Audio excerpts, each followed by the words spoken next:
I joined the bipartisan infrastructure group of 22 senators. I'm one of the originals, and I did so for a number of reasons. One, how important infrastructure is to Kansas and to the country. I'd highlight the importance of infrastructure investment to my state. We're in the middle of the country where our manufactured goods and agriculture commodities need to be able to compete in world economy, and how efficiently and effectively we get those goods and those commodities to market has a huge consequence to the ability for Kansans to earn a living. And across our state, from southeast Kansas to southwest Kansas, from the suburbs of Kansas City and Johnson County and Wyandotte County, all across northwest and central Kansas, the demand for improved roads, greater safety is there. There is a great desire to see that roads and bridges are repaired. County commissioners and trustees of our townships have called to say, we have a bridge, could you help us do something about that? So I entered this group of 22 senators. I was one of the 11 to provide some input and to see that Kansas priorities, that we had a seat at the table and to help negotiate a deal that didn't raise taxes, that didn't spend trillions of dollars, and focused on actual traditional infrastructure, and to avoid what I fear is to follow what I would describe as a Democratic wish list. I wanted this to be a smaller, more affordable, a paid-for package that was not excessive in scope, didn't add to the national debt, and did not raise taxes on the American people. This package includes a number of priorities of mine, including a historic increase in investment in broadband, and does provide critical resources to repair our roads, bridges, and airports.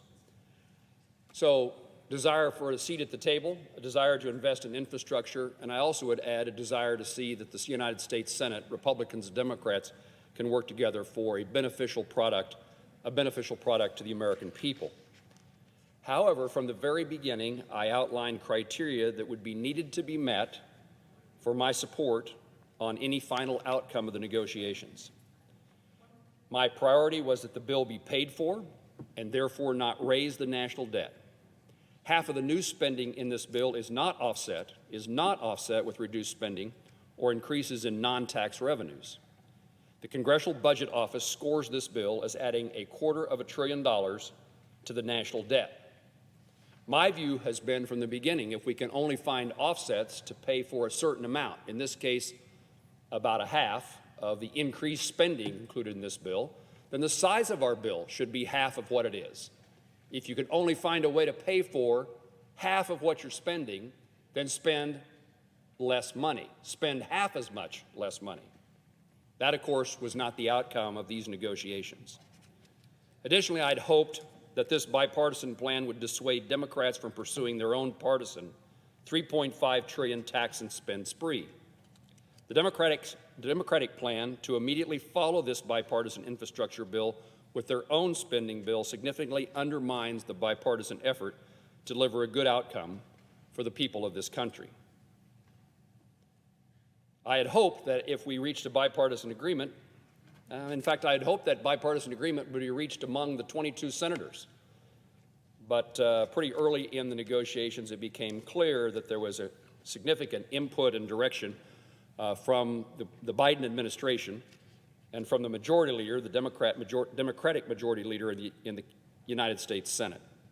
So instead of negotiating with my colleagues and seeking an outcome that we supported, it had to be run by those who are in the White House and those who are the leadership of the Democratic members of the United States Senate. So my desire to see that we pass or reach an agreement to pass a bill that would be paid for did not occur, was not met. That criteria was not met. And the desire to see Democratic senators say that if we do this together, we're not going to do something else on our own. And in fact, some of the things we negotiated in or out of the bipartisan package will now be included in the broader package of the Democratic wish list. So it doesn't make a lot of sense to me to reach an agreement only to discover that in a succeeding bill, one that immediately follows the things that we negotiated in or out, are now included or taken out. So the bipartisan nature of the agreement is in many ways offset by the bill that follows. Reaching an infrastructure deal in a bipartisan way would send a great message that we're capable of working together, and I certainly indicate to my colleagues, I'd particularly indicate to Senator Sinema, the senator from Arizona, how much I appreciate her efforts to pull us together and to lead our meetings in a productive way. And I would say again that I'm open to those opportunities. I'm saddened by the fact that this did not reach an agreement that I can support, but I certainly indicate to my colleagues that I'm willing to work with Republican and Democratic members of the Senate to see that in other instances we can come together in a way that provides hope for the American people that we can work together and a better product than we were able to reach in this instance. Unfortunately, to sum up, there is too much spending, too much debt, and therefore there will be too much inflation. My efforts to reach a compromise were honest and sincere, and I regret that we were unable to arrive at a bill that I can support. Mr. President, I yield the floor.